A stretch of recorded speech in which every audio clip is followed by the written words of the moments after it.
wabarakatuh.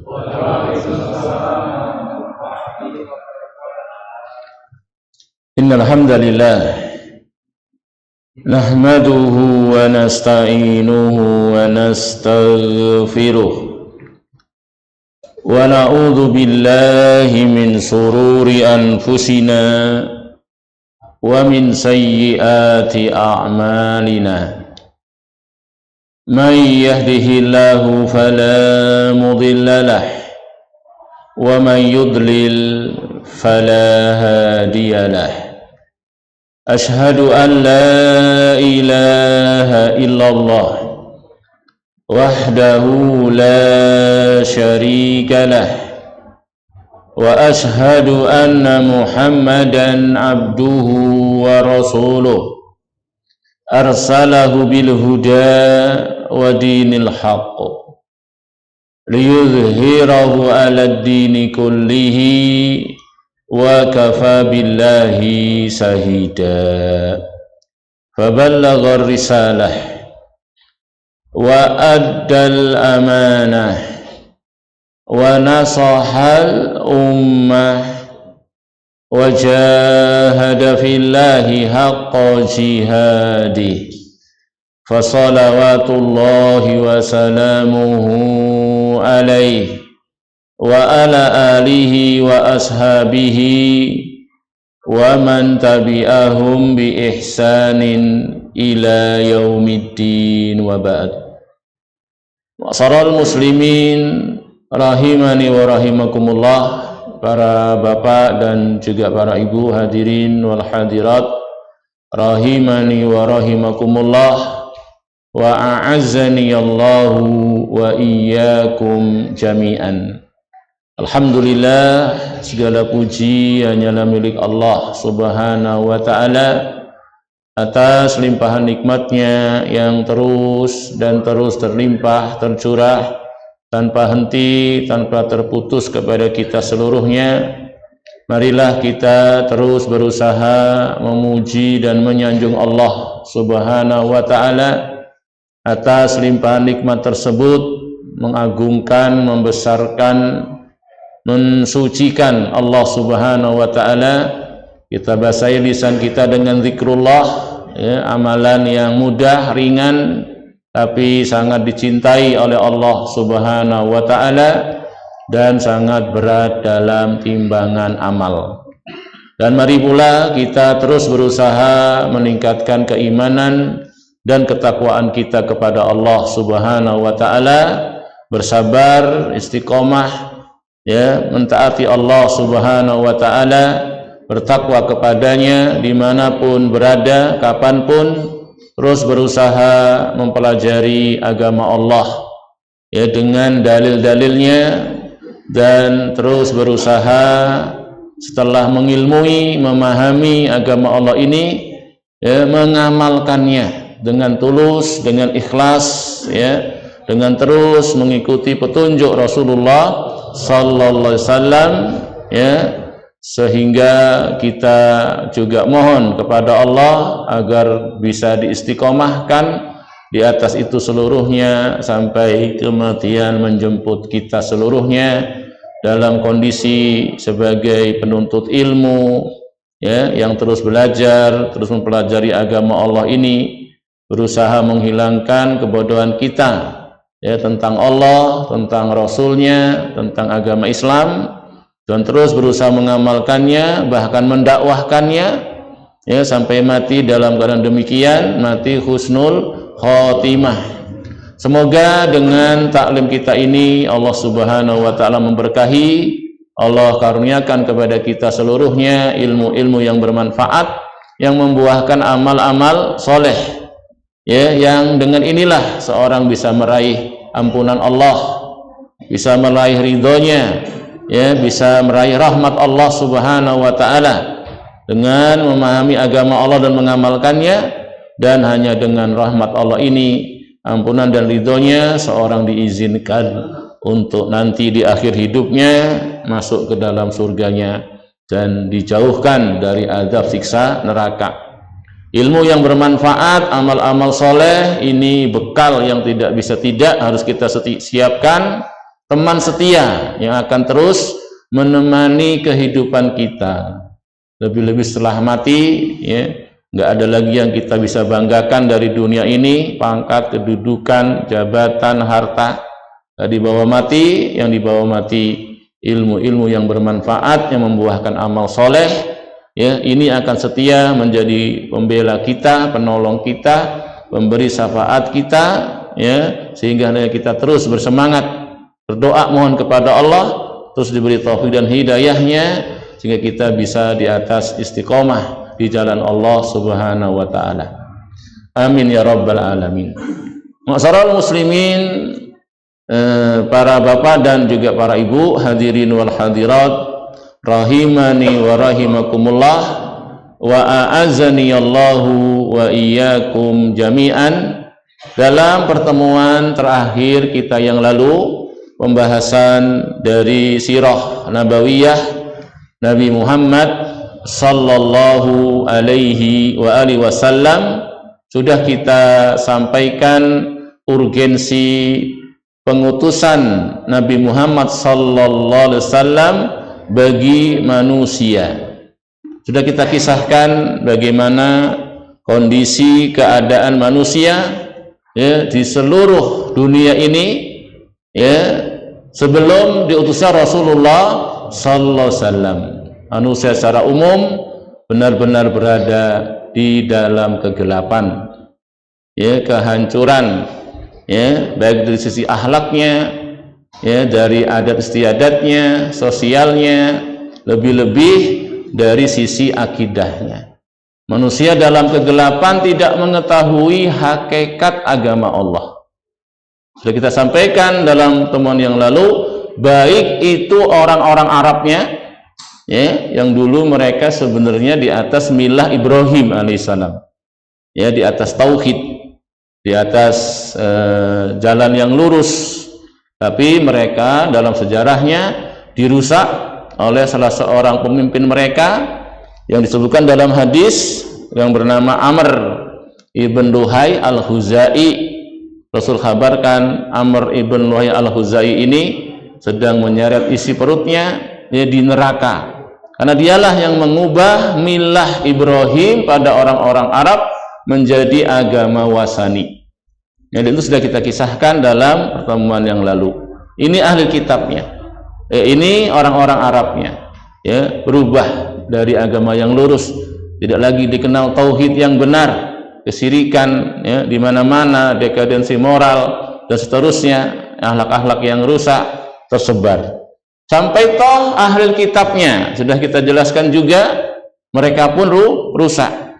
Taurat dan Injil diubah-ubah, diganti-ganti, ya, sebagaimana banyak disebutkan dalam Quran, ya, yuharrifunal kalima an mawadhihi. Mereka telah mengubah-ubah kalimat Allah dari tempatnya, ya, bahkan mereka berani menulis, ya, kitab, mereka katakan hadza min indillah, ya, ini dari sisi Allah, wa ma huwa min indillah, padahal itu bukan dari sisi Allah. Dimasukkan di situ sekian banyak kekufuran, kesyirikan. Yang paling jelasnya adalah konsep Trinitas, ya, adanya Tuhan Bapa, ya, Tuhan Anak, ya, Roh Kudus atau Bunda Maryam, satu dari yang tiga jadi satu. Apa itu Trinitas? Ini jelas bukan ajaran Nabi Isa, bukan ajaran Nabi Musa alaihissalam.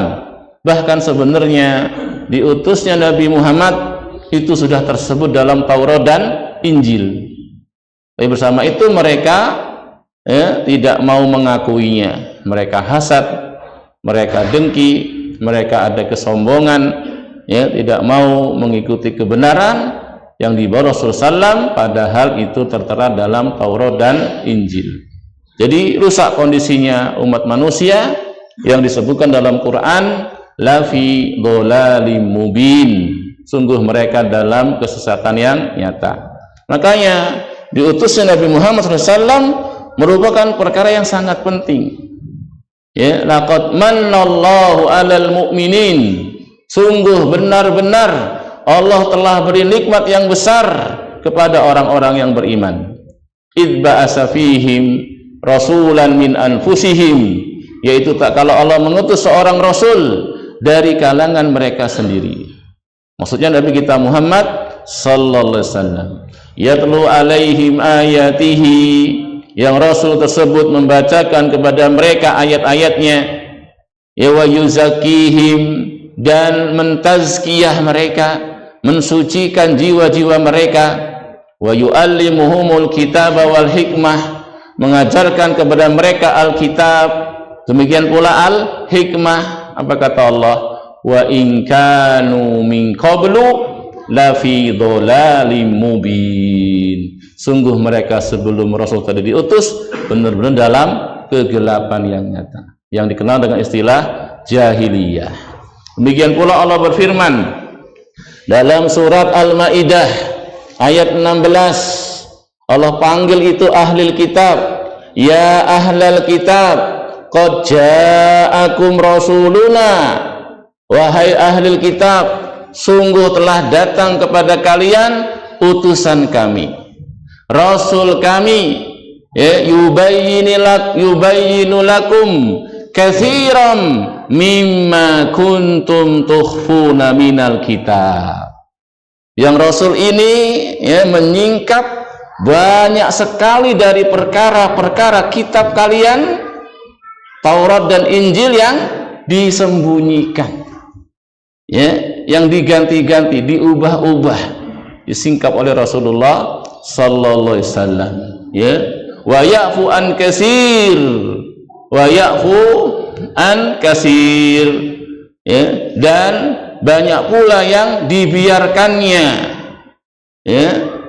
Wa ya'fu an katsir qad ja'akum minallahi nurun wa kitabum mubin. Sungguh dengan datangnya Rasul ini telah datang kepada kalian kitab dari Allah, ya, membawa kitab Al-Quran yang ini sempurna, ya, kebaikan yang sempurna, yang Allah jamin, Allah sendiri yang mengatakan, menjamin kitab tersebut akan terjaga. Inna nahnu nazzalna dzikra wa inna lahu lahafizun. Kami yang menurunkan az-dzikra, Al-Quran, kami yang akan menjaganya. Beda dengan Taurat dan Injil, tidak ada penyebutan ayat semisal ayat ini, jaminan dari Allah akan terjaganya Taurat dan Injil. Dan itu sudah kita kisahkan berulang-ulang, ya, sudah kita kisahkan berulang-ulang, terjaga. Tidak ada yang bisa ganti-ganti ayat-ayat Allah. Allah bangkitkan sejak masa Rasul sampai zaman kita sekarang penghafal-penghafal Quran, ya, dimanapun kaum muslimin kalau megang mushaf, bawa mushaf sama semuanya, nggak ada yang beda sedikit. Ada lagi penghafal-penghafalnya, sehingga kalau terjadi perubahan sedikit saja, satu huruf saja, pasti akan ketahuan. Coba lihat, ada kejadian-kejadian salah cetak, ya, dari sebagian penerbit, langsung ketahuan, langsung direvisi, langsung ditarik. Bagaimana nggak ketahuan? Banyak penghafal Quran, ya, satu huruf saja seketahuan, mudah. Ini diantara cara Allah menjaga Al-Quran, yang itu tidak ada pada kitab-kitab yang dahulu. Yang kitab ini, Quran ini sangat jelas, sangat gamblang. Di dalamnya ada petunjuk, ada hidayah dari Allah, cahaya. Yahdi bihillah manittaba'a ridwanahu subulas salam. Yang kitab ini, ya, Allah dengan sebabnya menunjuki orang-orang yang mengikuti keridhoannya, yang mencari jalan-jalan keselamatan, ya, wa yukhrijuhum minadz-dzulumati ilan nur. Dan dengan perantara kitab tersebut, ya, yang dibawa Rasul akhir zaman tadi, yang menjelaskan isi kitab tadi, bagaimana pemahamannya, bagaimana prakteknya, apalagi lafaz-lafaznya terjaga semuanya, ya, maka kitab tersebut akan menunjuki mereka, mengeluarkan mereka dari kegelapan menuju cahaya dengan izin Allah Subhanahu wa taala, ya, wa yahdihim ila siratim mustaqim, akan menunjuki mereka ke jalan yang lurus.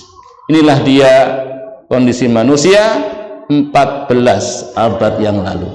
Dalam ke-8 sangat hajat, sangat fakir untuk diutusnya risalah yang baru, untuk diutusnya rasul yang baru, karena yang sudah lewat sudah samar, ya, tidak jelas lagi bagaimana hakikat agama Allah, apa hakikat yang Allah inginkan, hikmah-hikmah penciptaan manusia, penciptaan jin, penciptaan langit dan bumi, ini maksudnya apa? Manusia dalam kegelapan, tidak mengetahuinya, sangat membutuhkan hajat kepada nabi yang baru, ya, sebelum turunnya cahaya Islam yang dibawa Rasulullah sallallahu alaihi wasallam. Dan yang disayangkan, peninggalan Rasul, ketika Rasul tinggalkan, sebenarnya umat ini dalam kejelasan. Taraktukum ala misli bayda lailuha kanahariha. Dulu ketika Rasul meninggal, Rasul katakan, aku tinggalkan kalian di atas satu perumpamaan yang putih. Jadi Islam itu diwarisi oleh para sahabat, diilmui, dipahami, diamalkan dalam keadaan jelas. Perumpamaannya seperti satu yang putih, sampai Rasul ungkapkan lailuha kanahariha, malamnya saja kayak siangnya, gamblang.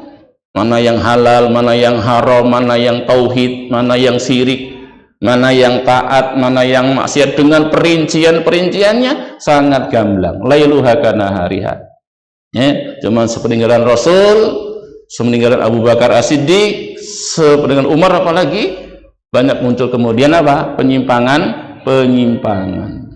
Dan semakin jauh umat dari masa kenabian, kerasulan, semakin banyak muncul hal-hal yang baru. Sehingga, ya, sebagaimana Rasul sampaikan dalam hadisnya, badal Islamu ghariban fasayaudu ghariban kama bada. Islam dulu awal mulanya asing, aneh, nggak umum, ya, nggak umum. Masa nyembah cuman Allah saja, ya? Mereka nyembah Allah, beribadah kepada Allah, tapi nyembah juga kepada selain Allah Subhanahu wa ta'ala. Itu yang sudah beratus-ratus tahun mereka ada di atasnya. Datang Islam mengajak mereka untuk beribadahnya hanya kepada Allah saja, ya, mereka membuat satu yang baru dalam bentuk ibadah, ya, ibadah haji yang ditinggalkan Nabi Ibrahim itu diubah-ubah dalam bentuk manasiknya. Di antara yang terkenal apa? Kisah mereka tawaf dalam kondisi telanjang. Kalau bukan dari penduduk Mekah, ini jelas perkara yang mungkar. Dan yang lain-lain banyak kalau kita pelajari dari penyimpangan orang Arabnya, ya, apalagi ahli kitabnya. Ini diubah-ubah, diganti-ganti, ya. Ini kondisinya, ya. Sekarang bermunculan juga perkara-perkara baru tersebut, ya, dan itu semakin dahsyat, semakin banyak, ya, sampai Rasul katakan dalam hadisnya tentang fitnah perpecahan umat, menjadi berkelompok-kelompok, menjadi bergolongan-golongan. Dan ini hadisnya sahih, banyak sekali, nggak bisa dipungkiri. Bahkan kita lihat sendiri, kita saksikan sendiri, gitu, bagaimana terjadinya perpecahan pada umat ini. Bahkan itu perpecahan bukan hanya pisah badannya, tapi sudah beda kadang keyakinannya, akidahnya, ibadahnya. Muncul kelompok-kelompok sesat, ada yang mengingkari nama-nama Allah, sifat-sifat Allah, gitu. Ada yang mengingkari takdir, ya, ada yang mengatakan amal itu nggak masuk dalam iman, ya. Ada orang-orang yang mengkafirkan pelaku dosa besar, ya. Ada Qadariyah, ada Jabariyah, ada Khawarij, ada Mu'tazilah. Ada pelajaran di sekolah universitas itu, kuliah firaq, belajar tentang kelompok-kelompok dalam Islam. Bahkan ada Syiah yang ini akidahnya Masya Allah, mengkafirkan para sahabat, mencela ummahatul mukminin, tapi topengnya membela haknya Ali. Banyak yang tertipu, Jadi kondisinya Masya Allah hampir mirip dengan kondisi dulu ketika Rasul belum diutus. Sekian banyak penyimpangan, apalagi masalah adab, masalah akhlak, masalah maksiat. Ya, zaman sekarang ini Masya Allah, zaman apa ini? Ledakan informasi gitu. Zaman ledakan informasi, orang itu bebas ya buat konten, ya ngomong atau buat video diposting, ya mudah tersebar, mudah dikonsumsi. Ya, yang nggak punya panggung bisa buat panggung sendiri. Dan ternyata apa? Ada penggemarnya juga, ada pengikutnya. Aneh kayak apa? Ada pengikutnya, ada pembela-pembelanya, Masya Allah. Sekian banyak subhat, kerancuan-kerancuan pemahaman, ya sekian banyak ujian-ujian syahwat, ya menerpa kita. Ya sungguh sebagaimana dulu Islam itu awalnya aneh, demikian pula orang-orang yang zaman sekarang berpegang teguh, ya belajar, beramal, bahkan mendakwahkan seperti apa yang dulu dipraktekkan Rasul dan sahabatnya juga jadi aneh, jadi asing. Fatuba lil ghuraba, tapi berbahagialah kata Rasul orang-orang yang asing tadi. Ya, kadang kita ini Islam tapi aneh di tengah-tengah kaum muslimin itu sendiri. Gitu. Aneh di tengah-tengah kaum muslim. Kita mengamalkan Islam, dalilnya jelas Quran hadis, tapi jadi asing. Bukan di tengah-tengah orang kafir. Kalau non muslim jelas mungkin aneh, asing. Tapi di tengah-tengah kaum muslimin itu sendiri. Ya, ketika kebanyakan mereka dalam beragama tidak sebagaimana beragamanya Rasul dan sahabat-sahabat, fanatik terhadap peninggalan nenek moyang, tradisi-tradisi nenek moyang, ini penyimpangan. Demikian pula fanatik kepada suku, fanatik kepada golongan, ya cinta benci bukan karena Allah, bukan di jalan Allah, mengukur kebenaran dengan suara terbanyak. Ini menyimpang dari cara beragama yang menyimpang. Udah beragama nggak usah aneh-aneh, menurut umumnya orang saja. Padahal umumnya orang apa? Nggak sholat. Ya. Umumnya orang tidak taklim, tidak belajar. Ini dari mana ini cara beragama seperti ini? Ya, suara terbanyak, mayoritas, umumnya saja.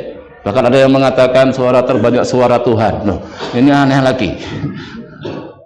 Suara terbanyak suara Tuhan. Allahu Akbar. Allah mengatakan wa in tuti aktsara man fil ardi yudilluka an sabilillah.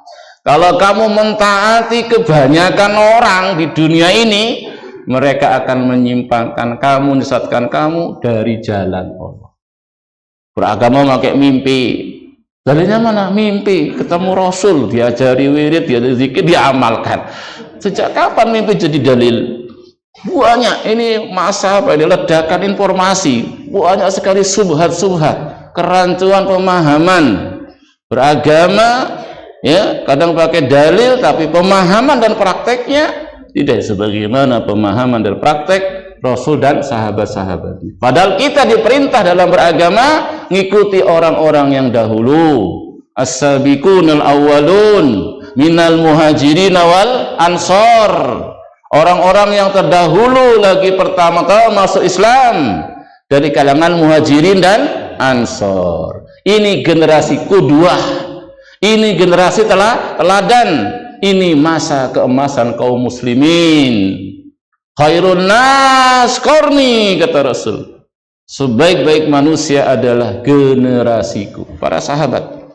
As-sabiqunal awwalun walladzina taba'uhum bi ihsan. Adapun setelah para sahabat, tugasnya adalah mengikuti generasi awal ini dengan cara yang baik, mengikuti as-sabiqunal awwalun, mengikuti muhajirin dan ansar. Barulah Allah mengatakan radhiyallahu anhum wa radu'an. Allah ridha kepada mereka, mereka juga ridha kepada Allah Subhanahu wa taala. Wa a'adda lahum jannatin tajri tahtal anhar. Ya, Allah sediakan bagi mereka surga-surga yang mengalir di bawahnya sungai-sungai. Dzalikal fawzul azim, itu dia keberuntungan yang besar.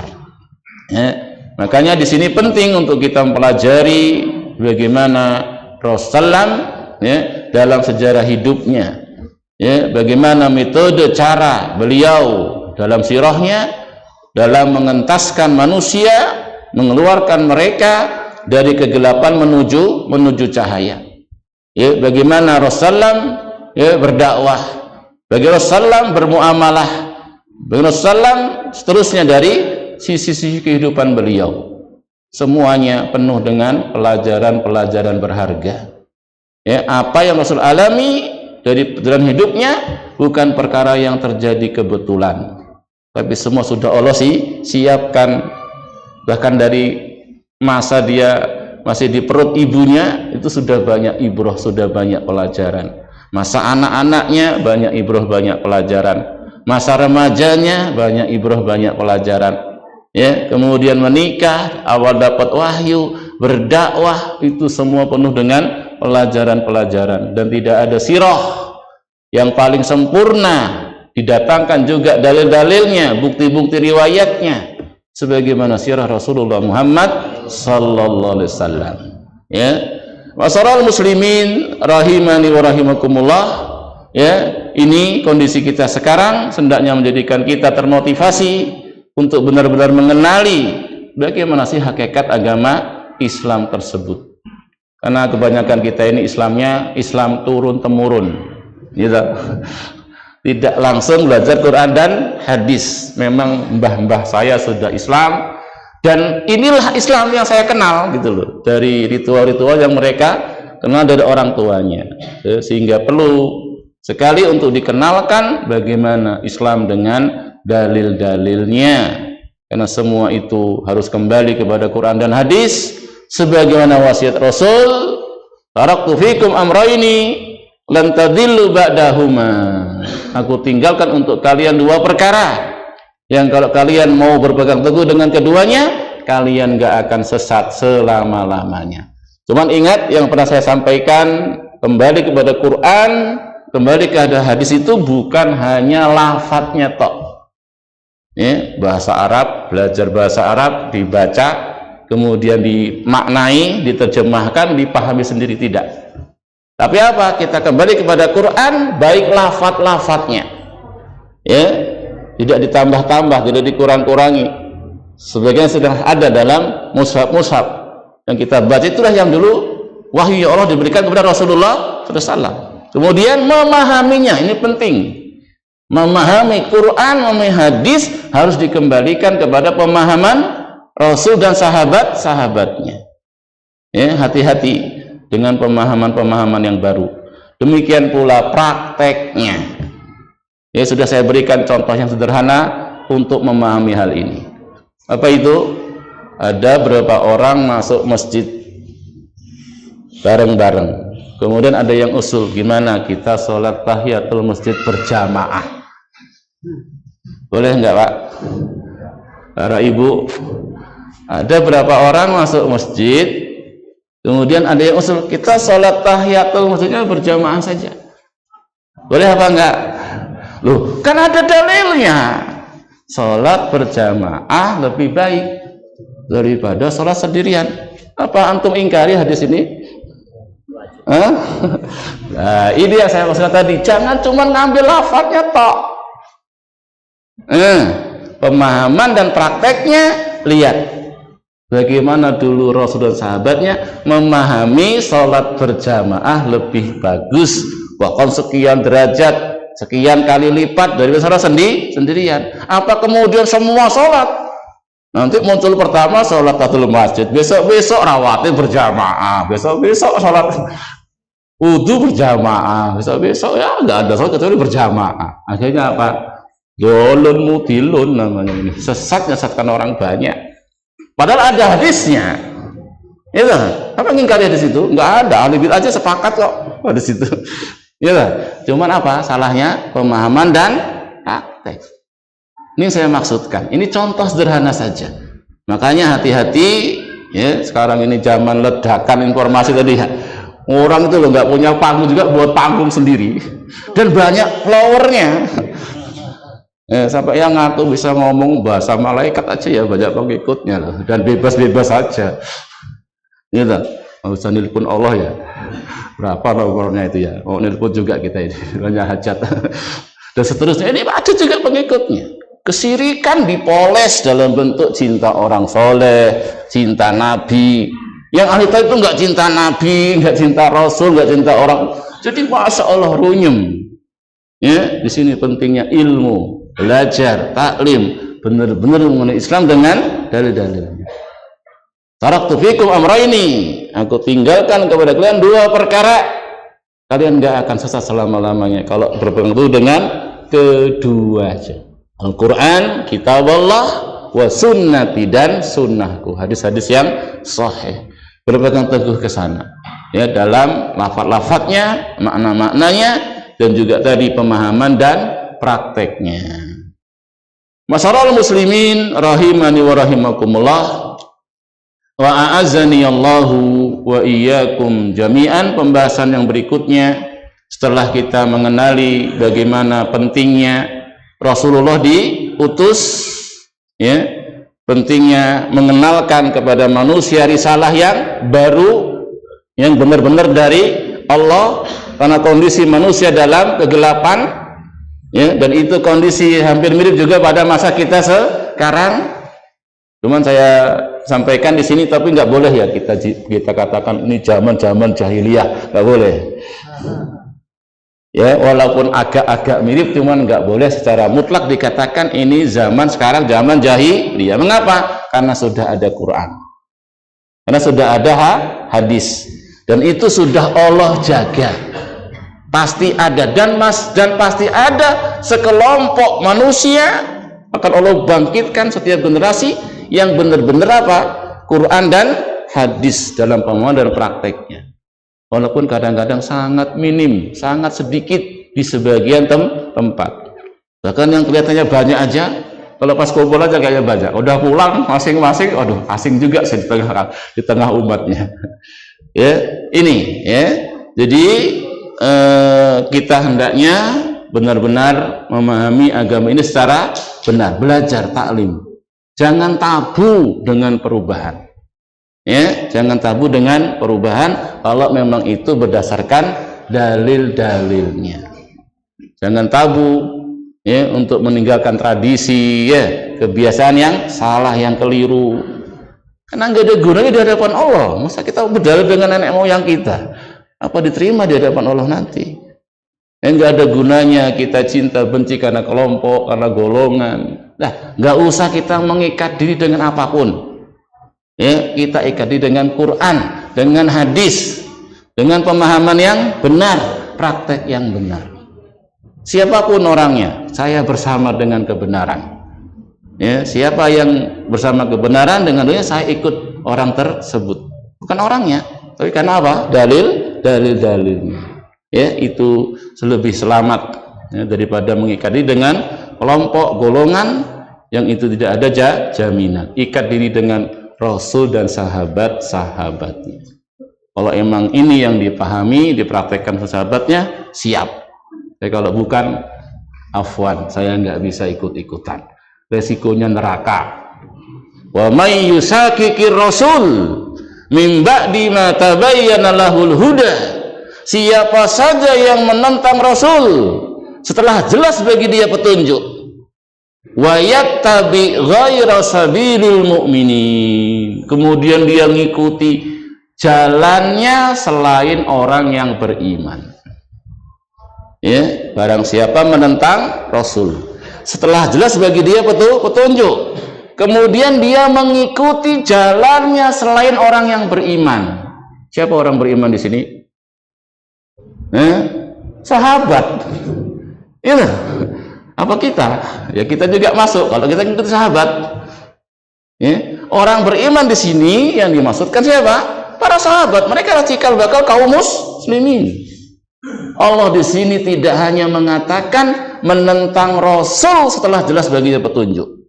Nggak cukup itu, tapi apa? Ngikuti jalannya selain orang yang beriman.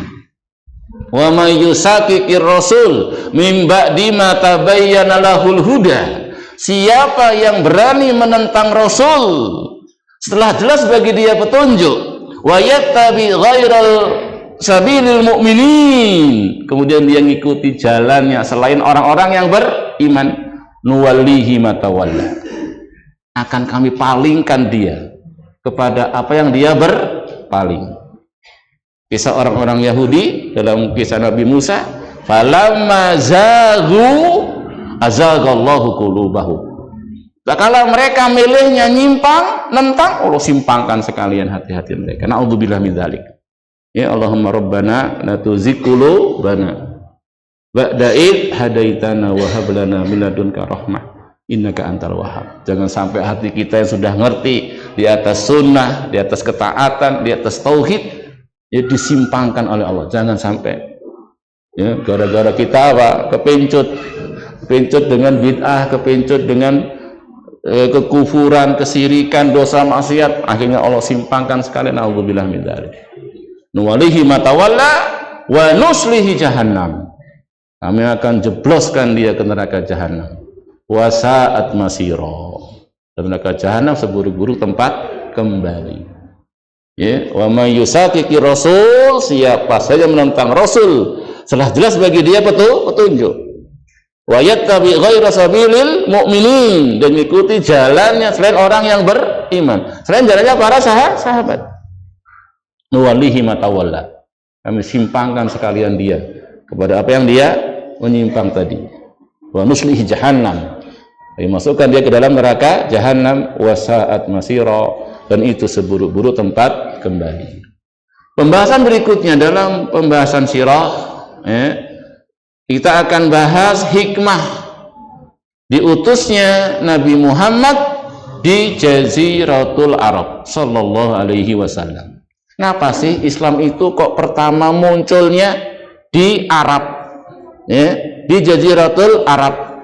Mengapa Rasul yang dipilih oleh Allah itu Muhammad, orang Arab? Kenapa enggak orang Indonesia ya?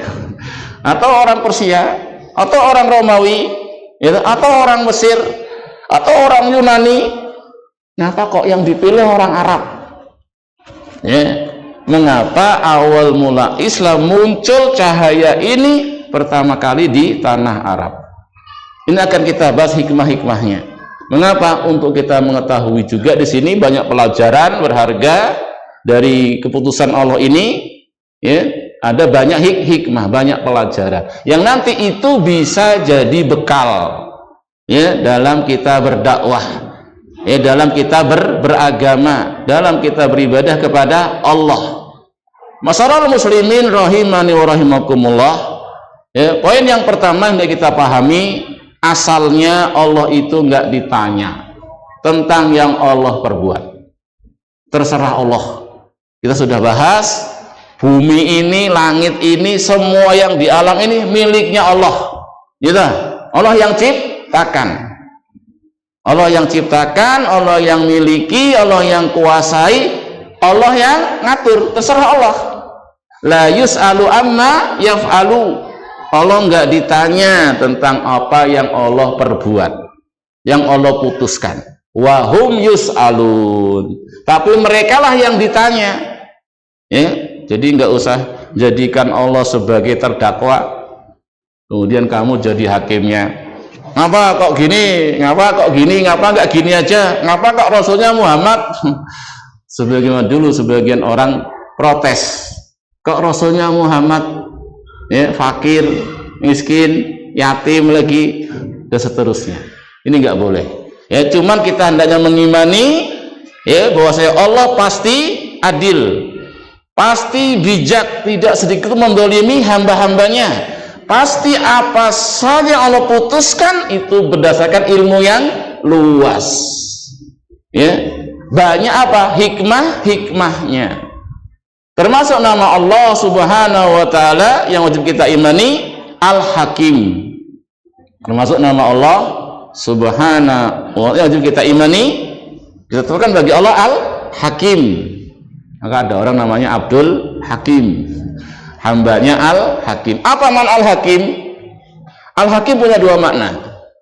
Yang pertama, Dzu Hukmin, Allah lah pemilik keputusan. Ya, kita sering mengatakan kita mah cuman bisanya bekerja, berusaha, berencana, tapi apa? Keputusan ada di atas langit sana. Siapa ini di atas langit ini? Allah. Ya, inilah makna hakim yang pertama. Allah yang memiliki keputusan. Keputusan Allah itu dalam semua apa saja yang terjadi di alam ini. Wajib kita ngimani semua itu dengan keputusan Allah, dengan izin Allah. Termasuk syiar ahlu sunnah, Masya Allahu kana wa ma lam yasa lam yakun. Apa yang Allah kehendaki terjadi pasti terjadi. Gak ada yang bisa menghalang-halangi, ya, gak ada yang bisa menolak.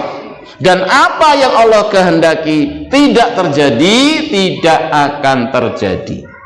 Ini dia Al-Hakim, mana yang pertama. Baik berkaitan dengan alam semesta ini, ya, terbitnya matahari, peredaran bulan, peredaran bintang-bintang, ya, siang dan malam, hidup mati, silih bergantinya umat-umat, silih bergantinya penguasa. Ini jadi raja, ini jadi presiden, besok lengser diganti lagi, ini jadi pejabat, ini turun. Itu semuanya wajib kita imani ada di Al-Hakim Zu Hukmin. Allah pemilik keputusan-keputusan. Baik itu hukum kauni tadi alam semesta atau berkaitan dengan syar'i. Bahwasanya hanya Allah yang berhak menghukumi hukum-hukum syar'i. Ini halal, ini haram, ini boleh, ini enggak boleh, ini demikian prakteknya, cara ibadahnya, itu juga wajib kita imani hanya haknya Allah semata. Tidak boleh makhluk, bahkan sekalipun nabi, bahkan sekalipun nabi, sekalipun rasul, tidak ada hak membuat syariat. Rasul, nabi itu hanya menyampaikan saja apa yang Allah wahyukan kepadanya. Makanya ada Imam Az-Zuhri, dia mengatakan apa? Minallahi ar-risalatu. Risalah ini dari Allah, bukan buatan Muhammad, bukan rekayasa Muhammad, bukan hasil karya Muhammad lah. Minallahi ar-risalatu wa 'alar rasulil balagh. Rasul hanya menyampaikan, menjelaskan, memberi contoh. Prakteknya begini, pemahamannya demikian. Itu Rasul, cuma menyampaikan saja, bukan buat-buat. Wa alaina at-taslim, dan tugas kita hanya sami'na wa ata'na. Enggak buat-buat, ya. Enggak ngarang-ngarang sendiri. Tafadhol, silahkan azan dulu, nanti kita lanjutkan sebentar setelah azan.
Makna yang kedua dari kandungan nama Allah Al-Hakim adalah Dzu Hikmatin. Yang pertama Dzu Hukmin, yang kedua Dzu Hikmatin. Allah lah pemilik hikmah-hikmah. Tidak ada satupun ya yang Allah putuskan ya kecuali apa? Pasti ada hikmah-hikmah. Dan hikmah-hikmah Allah itu nanti akal pikiran kita tidak mampu menjangkau, meliputi seluruhnya. Ya, makanya nanti tidak taunya kita akan satu hikmah dari keputusan Allah bukan berarti nggak ada hikmahnya. Jangan kita jadikan kebodohan kita sebagai dalil nggak ada hikmahnya ini berarti nggak becus Allah ini. Kacau ini kayak gini. Nggak ngertinya kita bukan berarti nggak ada hikmah, karena akal pikir kita terbatas untuk bisa menyelami seluruh hikmah-hikmah Allah. Tapi kita yakin pasti ada hikmahnya. Ya, ada sebagian hikmah sebut apa?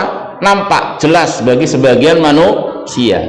Dan ini adalah merupakan fadilah, keutamaan. Ketika seorang bisa mengilmui hikmah-hikmah di balik keputusan-keputusan Allah. Yang dengan ini akan semakin apa? Semakin menguatkan imannya, semakin menguatkan tauhidnya, ya, semakin menguatkan keyakinan dia akan kesempurnaan Allah Subhanahu wa Ta'ala. Ya, yang kadang hikmah Allah ini bertentangan dengan maunya kita. Ya, maunya kita semuanya kaya raya ya, nggak mau miskin. Tapi kadang hikmah dibalik takdir Allah miskin itu kita kadang, masya Allah, kurang bisa menyelami. Kalau kita ngerti, kita akan benar-benar menerima, bahkan terima kasih sama Allah itu, bersyukur. Cuman kadang kita nggak mengetahuinya. Hikmah, misalkan kita dijadikan sakit, ya, ngapa kok saya itu sakit ya, nggak sehat gitu, ya, sakit lagi, kemarin baru kena ini, sekarang kena ini. Itu kalau kita mau mendalami itu ada hikmah-hikmah yang banyak. Ya, dari penghapusan dosa, ya, pahala, ditinggikan derajat, dibersihkan dengan musibah, dibersihkan dia. Sehingga di akhirat nanti sudah bersih, tinggal masuk surga tanpa azab, tanpa hisab. Kalau kita ngerti begini, masya Allah, berarti saya sakit aja lah ya. Cuma nggak boleh juga minta sakit. Nggak boleh minta sakit, mintanya apa? Al-afa wal afiyah, mintanya sehat, selamat itu. Tapi kalau diuji sakit, diuji fakir, diuji mandul, nggak punya anak, itu nggak harus jelek. Ada hikmah-hikmah. Ya, ini ya termasuk mengapa Rasulnya Muhammad orang Arab. Kenapa enggak orang Indonesia ya? Gitu. Apa orang manalah begitu? Kadang ini kan muncul di benak kita itu. Ngapa pusat Islam itu awal mau di Jazirah Arab, tempat yang masya Allah gurun pasir, Sampai-sampai Imperium Persia Romawi, negara adidaya ketika itu, nggak bisa masuk sana. Nggak ada sejarahnya masuk ke tengah-tengah orang Arab dari apa? Peradaban Persia atau Romawi. Dan ngapain ke sana, kata orang Persia, kata orang Romawi? Ke sana sudah butuh biaya besar, mengarungi beribu-ribu gurun pasir. Udah sampai sana juga mau cari apa? Nggak ada apa-apanya di sana juga. Jadi ini juga nanti ada hikmah. Kenapa kok di tengah-tengah gurun pasir? Biar apa? Biar bersih dari pengaruh-pengaruh peradaban Persia dan Romawi. Sehingga murni, ini wahyunya Allah. Tiba-tiba muncul kekuatan baru di tengah-tengah gurun pasir, kata orang kadrun ya. Ya kayak gitu. Padahal apa, ini kekuatan yang itu apa? Muncul dari wahyunya Allah. Satu sistem, satu peradaban yang itu masya Allah. Sampai akhirnya nanti akan menaklukkan dua negara adidaya tersebut. Yang itu kalau hitungan kita nggak mungkin. Persia Roma waktu itu subhanallah negara adidaya. Apalah itu orang-orang Arab cuman penyamun gitu ibaratnya, mereka menganggapnya kecil. Tapi ternyata apa? Muncul dari situ apa? Kekuatan yang begitu dahsyat, bisa sampai menaklukkan. Ini contoh saja hikmah. Mengapa Imperium Persia nggak sampai sana? Seandainya Rasul itu diutusnya di Persia, di Romawi, sementara di situ sudah tersusun sistem, ya, kerajaan, peradaban, bahkan agama itu sudah jadi satu, dan itu sudah kental mereka. Mereka dikenal dengan membaca, menulis, menelaah, ya, filsafat, pengagungan kepada akal. Kalau Rasul hidup tengah-tengah mereka, ini akan banyak sekali tantangan-tantangannya. Bahkan bisa jadi dituduh itu cuman hasil rekayasa Muhammad.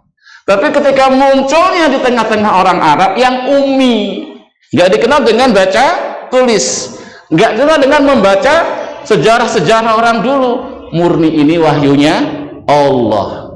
Ini contoh saja, satu hikmah. Nanti kita bahas dalam bukunya, ini akan disebutkan sampai ada 9 hikmah. Yang ini nanti jadi pelajaran, jadi ibroh diantaranya ketika kita akan awal mula berdakwah. Cobalah lihat, kalau kita dakwah orang ya yang masih polos, enak nggak Pak? Enak. Tapi kalau orang sudah punya fikrah, tahu punya fikrah, udah pernah punya guru, udah pernah punya ibadah, sudah punya ritual, di dakwah itu susah Pak biasanya. Tapi kalau masih polos itu malah enak. Ini diantara hikmahnya. Dan Jaziratul Arab itu begitu luas wilayahnya, mereka sudah disatukan dalam satu bahasa. Bahasa Arab. Bahkan itu bahasa yang masya Allah, bahasa sangat bagus. Itu mereka warisi turun-temurun, diajarkan oleh bapak-bapak mereka berbahasa yang bagus. Sehingga dalam berdakwah Rasul nggak kesulitan komunikasi. Coba bayangin Pak, dakwah di tengah orang lain bahasanya. Ya, kita aja dulu diajari ketika pondok coba belajar bahasa Jawa yang bagus, karena sebagian orang di sini Jawa itu nggak bisa bahasa Indonesia, apalagi masuk pelosok-pelosok, ya toh, kakek-kakek kadang-kadang udah tua itu nggak bisa bahasa Indonesia, harus bahasa Jawa. Maka sebagian usaha kita kan dakwah pakai bahasa Jawa. Itu sebenarnya tadi bagaimana tersampaikannya ilmu. Nah, ketika Jaziratul Arab itu sudah disatukan dalam satu bahasa, ini sangat memudahkan Rasul dalam berdakwah. Cukup Rasul mengatakan qulu la ilaha illallah tuflihu, paham mereka sudah langsung. Oh, berarti harus ditinggalkan Lata, tinggalkan Hubal, tinggalkan Manat, tinggalkan semua yang disembah, harus hanya nyembah Allah saja. Mengapa? Kalimat la ilaha illallah bahasa mereka. Gak perlu belajar lanya lana filin jinsi, Allah itu isimnya la, khobarnya mahdzuf, takdiruhu hakun. Karena Allah mengatakan dzalika bi anallahu wal haq. Ngerti nggak ini Pak yang saya tanyakan? Ilmu nahwu. Dulu nggak ada nahwu. Bahasa itu indah, bagus, belum ada kesalahan berbahasa. Ini contoh lagi hikmah yang lainnya. Belum lagi apa? Posisi Baitullah. Posisi Baitullah, pusatnya orang-orang Arab. Walaupun mereka jahiliyah, mereka masih ada haji. masih ada umroh, meskipun sudah dirubah-rubah itu haji umrohnya, tapi mereka punya perkumpulan setiap tahunnya. Semua kabilah yang di pelosok-pelosok itu ada ibadah haji, sehingga juga memudahkan Rasul ketika berdakwah. Nggak usah harus ke pelosok-pelosok, udah kumpul semua ketika haji, tinggal didatangi saja, didakwai. Bahasanya juga mudah. Ini baru sekelumit hikmah Allah. Yang ini kalau nggak kita pelajari, kita kira mungkin Allah salah pilih ya. Nah, kok risalahnya di tengah-tengah gurun pasir? Tapi ternyata banyak hikmah-hikmahnya. Ini sekali lagi akan menjadikan kita apa? Semakin beriman kepada Allah, semakin mengilmui kesempurnaan ilmu Allah, hikmah Allah. Insyaallah nanti perinciannya kita bahas pertemuan yang akan datang karena waktunya sudah habis. Ya, jadi akan kita pelajari hikmah-hikmah mengapa Rasulnya orang Arab, mengapa awal mula Islam di Jaziratul Arab. Ya, demikian, semoga ini bermanfaat dan lebih kurangnya saya mohon maaf. Subhanakallahumma wa bihamdika asyhadu an la ilaha illa anta astaghfiruka wa atubu ilaik. Wa akhiru da'wana anil hamdulillahi rabbil alamin. Wassalamu alaikum warahmatullahi wabarakatuh.